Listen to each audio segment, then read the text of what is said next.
అందరికి ఈరోజు మీకు ఒకటి చూపిస్తాను, నాతో రండి. చూసారు కదా యాపిల్ ట్రీ.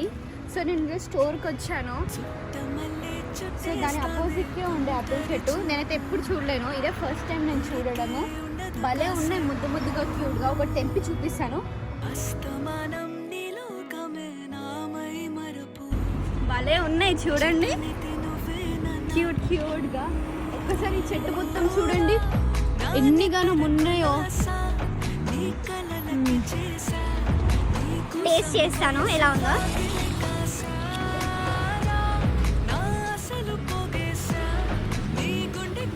పుల్ల పుల్లగా తీయగా ఉంది. ఇంకా ఇది ప్రాపర్గా కాలేదు, కాయనే ఉంది. పండు పండు అయితే మంచిగా ఉంటాయి. నాకైతే ఇలాంటి ఏమైనా కొత్తగా కనిపిస్తే వీడియో అయితే చేస్తాను మీకోసం. మీరైతే సబ్స్క్రైబ్ చేయడం మర్చిపోకండి అండ్ ప్లీజ్ సపోర్ట్ చేయండి. Thank you, bye.